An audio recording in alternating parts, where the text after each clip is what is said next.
This is Toledo Symphony Lab, a behind-the-scenes look at the world of classical music from WGTE Public Media and your Toledo Symphony. I'm Brad Cresswell, and joining me are the Toledo Symphony's president and CEO, Zach Vassar, also artistic administrator and principal second violin, Merwin Siu, and our guest panelist today is a familiar face, or at least a familiar voice from FM 91, our morning music host, Haley Taylor.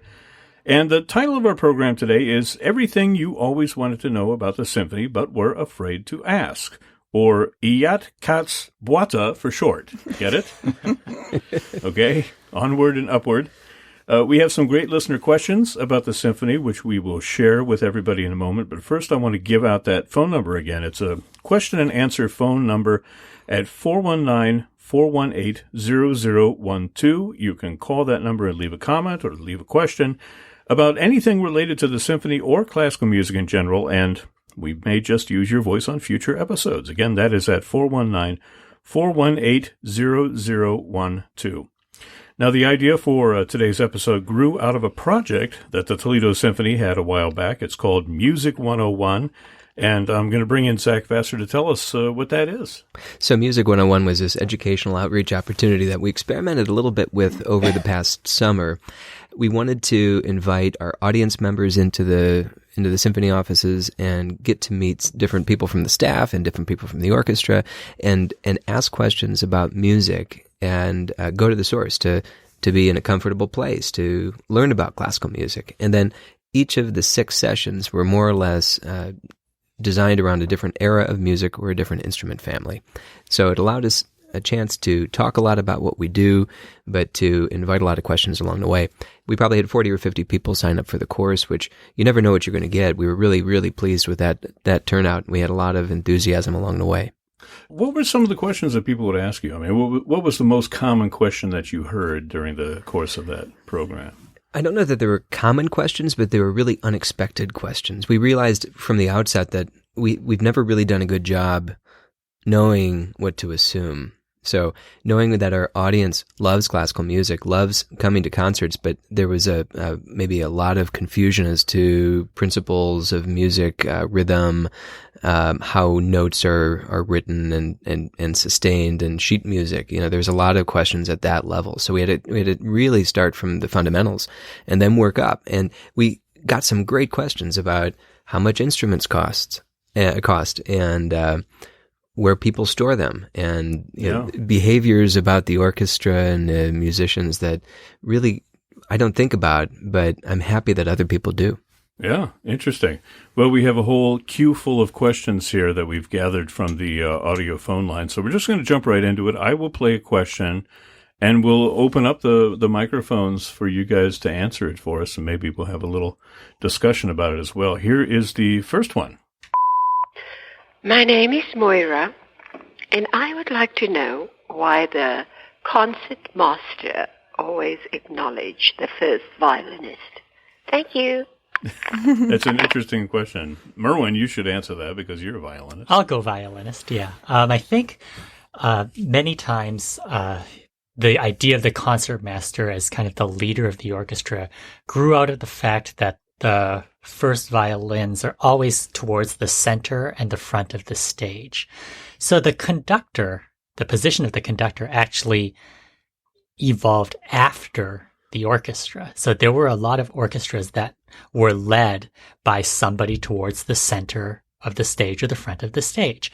And so while occasionally this would be somebody from the basso continuo section or a keyboard player or a principal cellist, more often than not, it was the concertmaster as the leader of the first violin section, simply because they were at the center of the stage and at the front of the stage, so people were able to see them. Now, how do they decide who's going to be first violin and who's going to be second violin? I mean, is it kind of like sports, or is there a different analogy that you can come up with? Well, Lemony Snicket, the author, says that the first violinists have more notes to play and the second violinists are more fun at parties. I've always liked that. Yeah, which leads me to my next question. What's the deal with viola jokes, right? I shouldn't ask a Long violinist. pause. I feel like Long I'm going pause to. afterwards. I feel like I'm going to incriminate myself. I've occasionally been known to utter No, a viola joke myself. only if you so. have a really, really good viola joke, you can tell it. Otherwise, we should probably plead the fifth. I think that seems wise. Let's go on to our next question. Sure. This comes from another caller. Let's see what this person had to say. Hi, my name is Kate, and I'm wondering how the orchestra changes or adjusts for different venues. I've seen them at the Valentine and the Peristyle, but I wonder how it's different for the orchestra. Thank you. Well, can we talk about the difference between the Valentine and the Peristyle, first of all? I mean, one is a lot bigger, but are the stages that much different in size?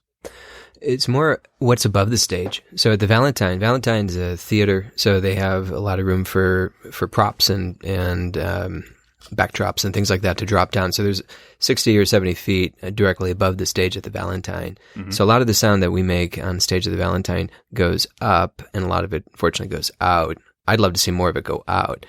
If you look at the Peristyle, on the other hand, there's a ceiling above the orchestra. There are those panels that sit above the orchestra, and that helps push the sound out as opposed to up.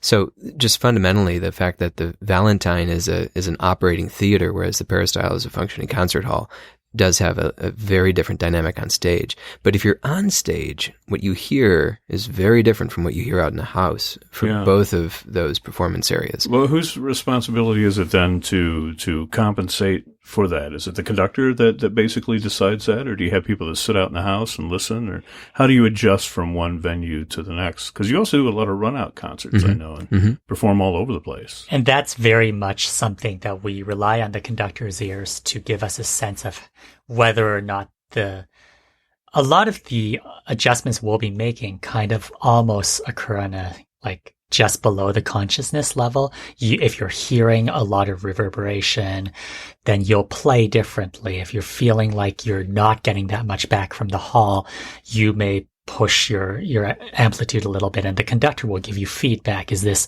the right move? Are you overcompensating for the hall? Some halls it's very difficult to hear across, and so we rely on the conductor to give us this visual stability. That's where we center on, so we're not only relying on our ears. But it can be very challenging, especially playing as many different venues as the Toledo Symphony does throughout our region. Have you ever had a difficulty and played somewhere and said, we're never going back to that space? I think each space can be really formative for an orchestra. Even a space that's really dry, it allows the orchestra to develop in certain ways. So I think there's never something we can't get from a space. We just need to, adjust and kind of learn from it. I think it's as much an educational experience for the musicians as anything else. A teachable moment. Perhaps. That's exactly it. Yes. Yeah. One of my favorite teachable moments for the orchestra was watching the orchestra at Carnegie Hall. Famous acoustic, one of the finest concert halls on the planet. And at rehearsal, I think the orchestra performed as if they were warming up at the Peristyle, which is a very different acoustic. And I remember Stefan Sanderling said, let the hall do the work. Let the hall do the work at Carnegie Hall, because you do just let that natural acoustic just take the music out. And it was neat. It was really neat to see. I remember being there and hearing them sounding completely different in that hall as well. And the same is true now. If you go to Rosier Cathedral to see us perform The Messiah, for example, it's going to sound really different because it's so reverberant. All that marble and hardwood just makes a very different sound than a Peristyle. Right. Yeah. Right. But just really quickly, I wanted to clarify. When you said that they were practicing as if they were at the Peristyle, what does that mean? Well, Merwin would probably have a different experience since he was on stage, but from my perspective, it sounded very loud. Everybody was, and they were performing Shostakovich, so they were working really hard to make a lot of noise. And when you're doing that in such a glorious acoustic, You can kind of restrain. you can lean back a little bit. Yeah. Yeah. Interesting. Yeah. Would you add anything to that? I would actually completely agree. It's like if you're used to, driving a car that's a 6-cylinder car or a 4-cylinder car, then all of a sudden you're given a lot more power. Right. Your first instinct to push on the gas pedal is maybe a little bit too much, and then you need to kind of learn, oh wow, this accelerates a lot more easily. Interesting. We have another question here, which is kind of related, and I think you almost addressed it within the context of your previous answer, Zach. But let's listen to this and see what you have to say. Hello, my name's Kate. I have a question. If everyone in the symphony is playing his or her own instrument, how do musicians know what kind of sound the audience hears? Thanks. So I guess that would be related to what the conductor does, is it like mixing it all together, right? I mean, are you, maybe to phrase it in a different way, as somebody playing an instrument on the stage, are you listening to everything that's going on around you, or are you just thinking about what you're doing? Well, it was very interesting for me to switch. When I first joined the orchestra, I was the associate principal second violinist, which is just a wonderful place to sit because you are in the dead center of the orchestra, right between the, principal flute and principal oboe. You really get to hear absolutely everything. And there's this real central, it feels like you're in the middle of a giant clock. Even moving over one chair changes what you hear. I hear much more of the first violins and much less of the principal winds, even just moving that one chair over. So, if you magnify that sense of just a few feet and what that must mean to me being able to kind of sonically empathize with an audience member, it's a really, really difficult adjustment. So typically, I think we try to trust what we're hearing on stage and not overly react to a particular acoustic. At least as a string player, I think you kind of trust your fundamentals of sound production, but we definitely do really rely on the feedback that we get from our conductor to say, okay, no, you're overcompensating, you're undercompensating, so on and so forth. How important of a quality is that for a conductor? I mean, is that like seminal to what they do? Think about it this way. Everybody hears their recorded voice and they say, I don't sound like that, because you hear it out of your own ears. You're not used to hearing it through speakers. So what the conductor has to do is to say, you don't sound like that. This is what you sound like.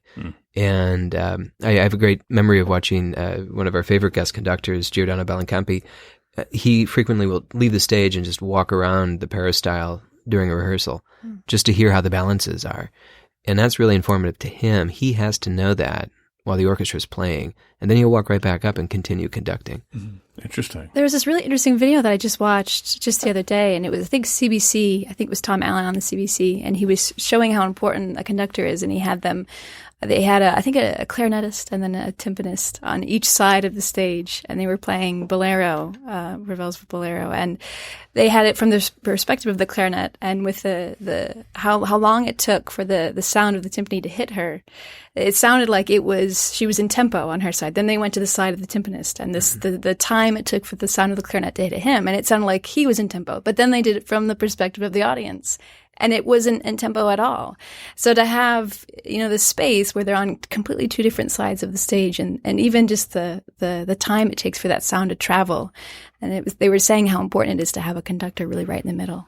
We could probably do an entire show about why do we need conductors. Right. One of my favorite examples, though, Daniel Barenboim was at that time the music director of the Chicago Symphony, would address his board of directors or any group that he was talking to, really, and he would say, all right, so we're at a lunch. I want, on the count of 3, everybody to pick up their spoon, to tap their glass, to take a bite of their ice cream, and then put their spoon down at the exact time, and then look up at me. And he'd say, 1, 2, 3, go. And nobody could do that because you have 25 people and they're all picking up their spoon and putting it down and taking a bite of ice cream at different times. I mean, the synchronization that's happening, there's so many ways to do something as simple as picking up a spoon. And then you amplify that to doing something as high-minded in art as performing an instrument at the greatest possible quality. And then you have 60 other people doing that at the same time, and many different instruments. It's amazing. Let's move on to another question, and this again is kind of related to the logistics of making music with the orchestra. Hi, this is Clara, and my question is, why do people sit where they sit on the stage? For example, why are the flutes and clarinets always seated behind the strings? Thank you. Bye. Or to rephrase, why are the strings always in front? Well, I think it's a fairly basic answer in this. It's about the projecting ability of the instrument. Instruments that can project more tend to be further away from the audience. Instruments that maybe have less ability to project are grouped towards the front. So the stringed instruments are less powerful than the brass instruments in terms of just basic decibel level. And so that's why the stringed instruments are closer to the front and the brass instruments are to the back, with the woodwind instruments in the middle. But there's a lot of variability in terms of orchestra seating, and that's something that you'll see when different orchestras or different conductors come through with different ideas. Some will have the double basses ringed around the back of the orchestra to create this sense of the bass propelling everything else forward. And other orchestras will have the violins on opposite sides of the stage so that you hear first and second violins as two conflicting entities as opposed to one giant blend of violins. So there's, while there's this sense of a basic seating, it can be different from orchestra to orchestra. Okay, well, let's move on to another question here. Hi, my name is Courtney. I was wondering, how do you choose the music you play at each concert? And how, this I guess is a two-part, how far in advance do you plan them? Thanks, bye. Those are fun questions. Yeah. Okay, so how do you choose? We could do an entire show just about this. This for me is so much fun. Do you stay up at night thinking, "Oh, we should have done that piece instead"? Yeah. Absolutely, yeah. So the amazing and frightening part of that statement is you do this about a year ahead of time. So right now we're sitting in September of 2017, and we're planning concerts will happen in the spring of 2019. So the 18-19 season is on our minds for a planning perspective, even though we haven't even begun the 17-18 season. So that means that we're trying to think about, where are we going to take the audience in the 17-18 season? Where do we want to take them in the 18-19 season, which happens to be our 75th anniversary? And then what do we want to set up for the 19-20 season?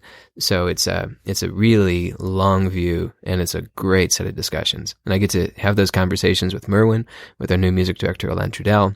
And it's not necessarily a committee decision, but it's a lot of dialogue. We do actually go to our musicians as well. We get their sense of what are pieces that they would like to play that haven't been played, that they feel would benefit the orchestra as well. That's a key input as well. We're constantly tracking the history of what we've performed and trying to fill gaps in that history, so that if our audience hasn't heard a particular piece in a decade, that we make sure we do that. And we are always taking audience suggestions into account as well. Yeah, interesting. So people can suggest if they have an idea for a program.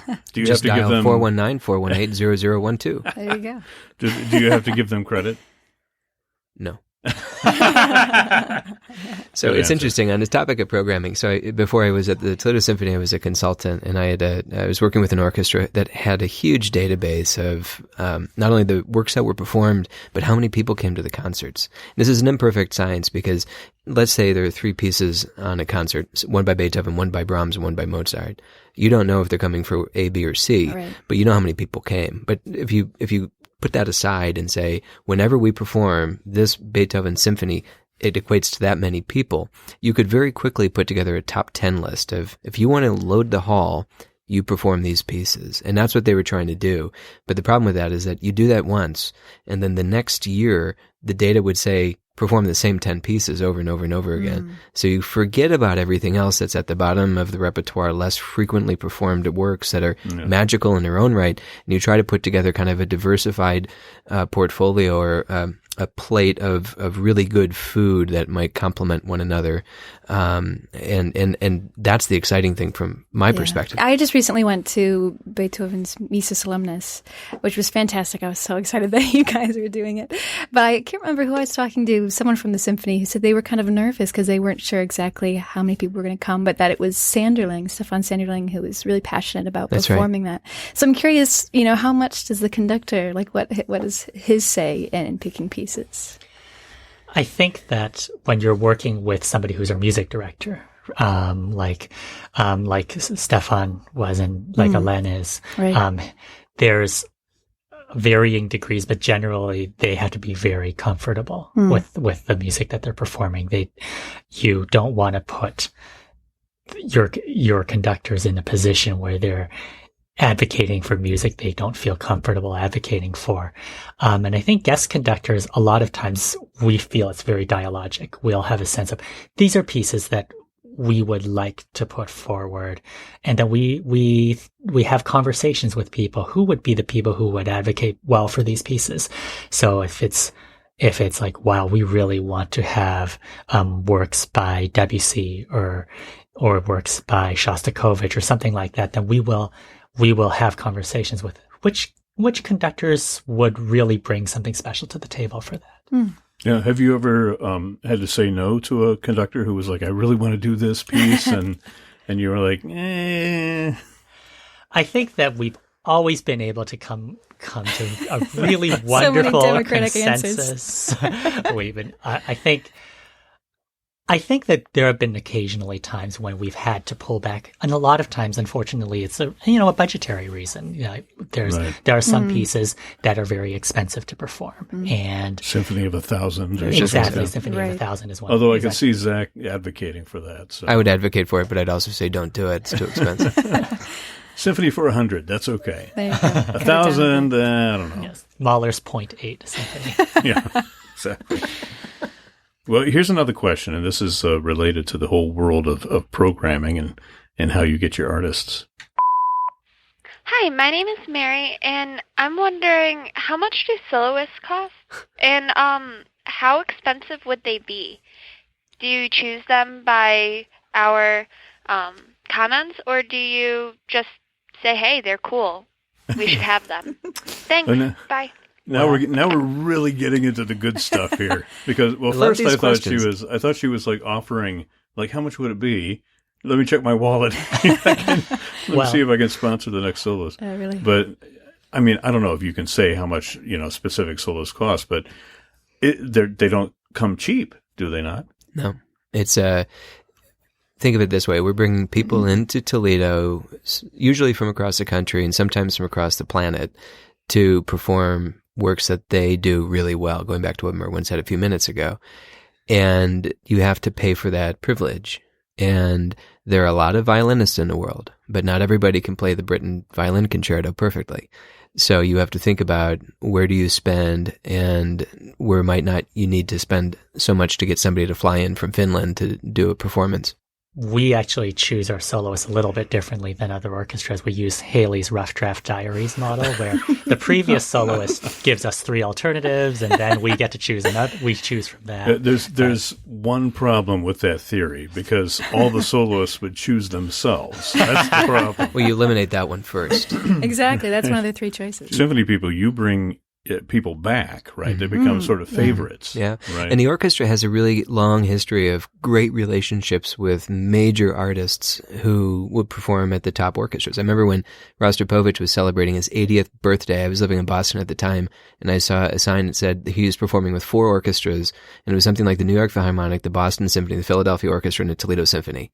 And that just spoke to the type of relationship we had developed with Rostropovich by that point. Van Cliburn was the same way. John Browning was the same way. Byron Janis was the same way. A lot of pianists. So we do think about whom we have the relationships with and where they might fit in that kind of trajectory.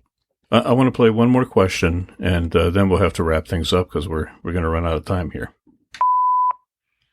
Hi, this is Anne, and my biggest question for you is, what is the biggest challenge facing the Toledo Symphony or any symphony orchestra today, and classic music in general? Thanks. It's a big question. Yeah, it's a good question. I mean, but it's hard to answer because there's so many things. Mm-hmm. So I always think about why I'm fascinated by this industry of symphony orchestras. And the businessman in me struggles with the fact that the product hasn't really changed in 150 years. We're playing the same repertoire. We're wearing the same clothes, performing on the same stages.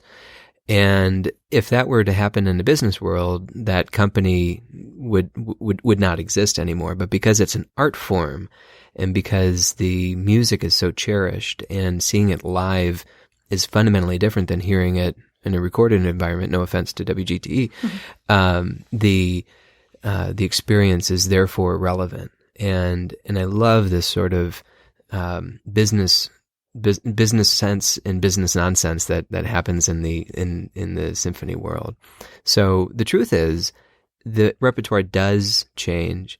We do see new music, especially if you go down to Bowling Green. There's a wonderful new music program, and a lot of great composers. So this year we've commissioned 2 new works this year, and you think about that is what modern music sounds like, because it as we said here, hasn't happened yet, and It will happen this year.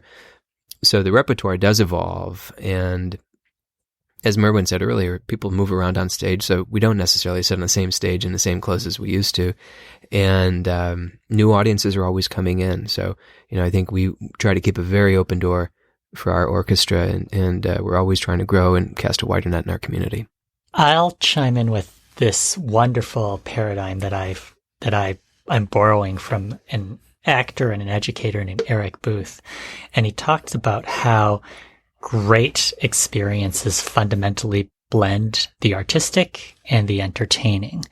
And an artistic experience is fundamentally an exploration of the unfamiliar. And an entertainment experience is fundamentally an experience of the familiar.